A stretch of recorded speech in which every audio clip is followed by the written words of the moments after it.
there's a new act and so on. Generally, we try to excellent methods of empowering the poor because of wrong implementation or implementation greed. The very method itself gets discredited. Microcredit is now not a so good a term and so on. But I don't think we should throw the baby with the bathwater.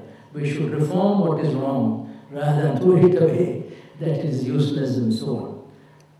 Then you have to develop bio-values. Bio-valley, I have written here, bio-valley is to biotechnology. The way they have to carry the child to the field. And we have to now think of, Dr. Rowe, you will have to think of recognize. You see, look at one of in our own project area in Pudukkottai, most of the workers are women here. So what we have been suggesting, how do you take this Narika forward? I quoted Mahatma Gandhi. A group of young people went to him, students of colleges, and said, Babuji, we want to do something for villages. What will you advise? And this is quoted from him, because my uncle, Professor S Swaminathan, edited the collected works of Mahatma Gandhi. I have taken it from there. The fact is, the villages have lost all hope. They suspect that every stranger's hand is at their throats, and that he goes to them only to exploit them. The divorce between intellect and labor has paralyzed our agriculture. It's a very profound statement. Educated people don't want to go to the villages. Even those from farm universities, they don't want to go to the village. He called it divorce between intellect and labor has paralyzed our agriculture. The worker should enter villages full of love and hope, feeling sure that where men and women labor unintelligently and remain unemployed half the year round, he working all the year round and combining labor with intelligence cannot fail to win the confidence of the villagers. This was his statement. Now, we should now marry intellect with labor in Narika. Narika is labor. Under the Act itself, it has to be unskilled labor. It's called unskilled labor. So set up a technical support consortium. Right from day one, I've been telling the Ministry of Rural Development, we have got so many institutions, agriculture universities, IITs and so on. Set up a small group who can advise how labor and technology can combine in watershed management and so on. Then enlarge the concept. This I am very particular. After traveling a number of these Narika sites and seeing the real plight of women, the children, tribal areas, enlarge the concept of labor in the case of women to include the operation of creches, balwadis and school noon meal program. Some of them can be, if you have got 100, 200 women working there, there can be a small creche, like a mobile creche, which Veera Mahadevan, my wife, started in 1968 in Delhi, the mobile creche movement. Something like that we need for these Narika workers.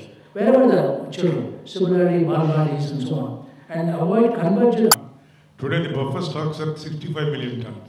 As you said, yes, there is a problem of shortage of godowns country over, and more particularly because of what Dr. Swaminathan said, the government wants to bring the Food Security Act, for which they are envisaging that the storage must be tripled 4 times and all that.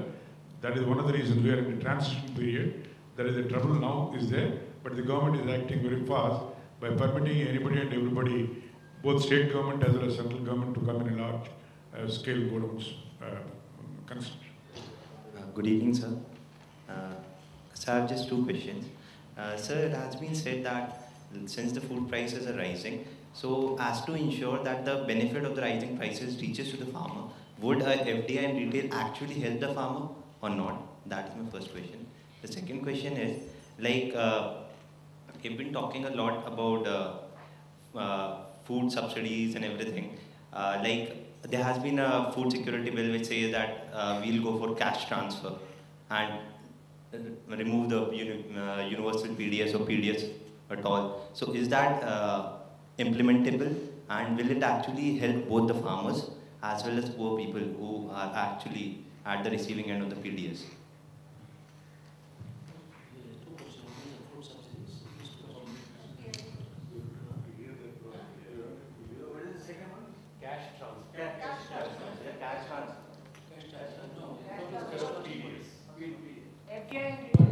FDI and retail, will it help the farmers also to get a better price as well as the people?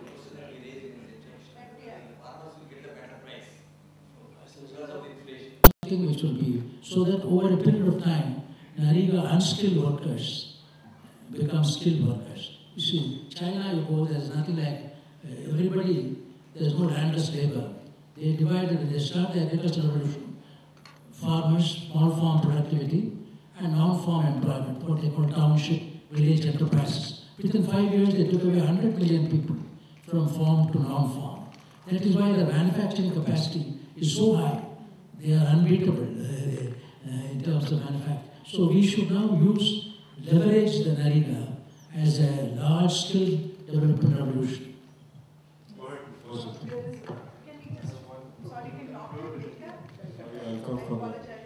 Once again, thank you very much, Dr. Swaminathan, for this brilliant and enlightening presentation.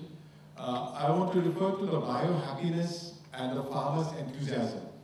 Today also in the papers it was there that given a chance, the farmer would give up farming and take on some other means of sustaining his life. Very important with all the technological and material knowledge and advancement taking place, we cannot ignore the spiritual ethos of our country.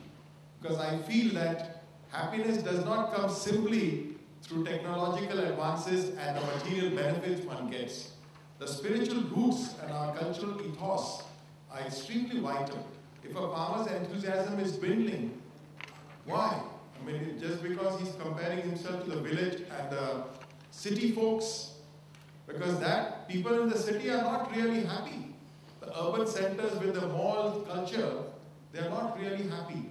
So I look forward to reading your book on biohappiness, and I'm sure that you must have touched on the spiritual ethos of our country as well.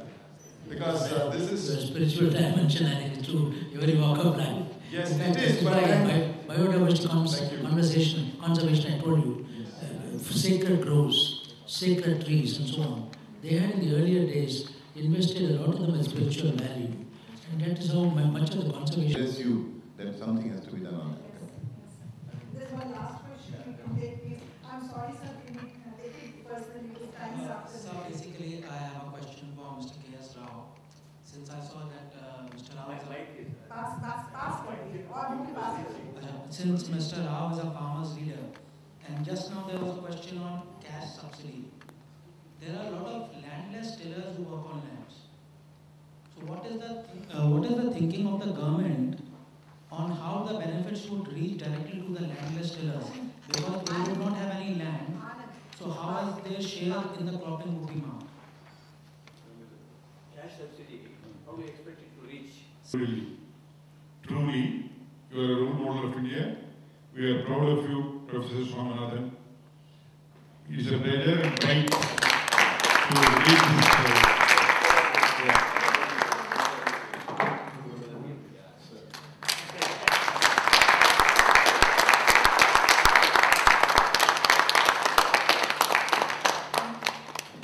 Can I also request Professor Thelani to give a small memento on behalf of CMS to both Mr. K.S. Rao and Dr. Swaminathan?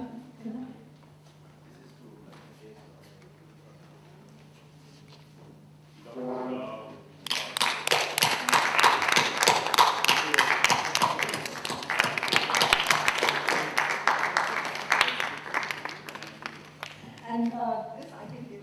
Yeah, I think We put it in the car. Since we don't give flowers, I'm giving you a plant so that we can taste it. Share this even today. Thank you, sir, for being so gracious and responsive to our request to be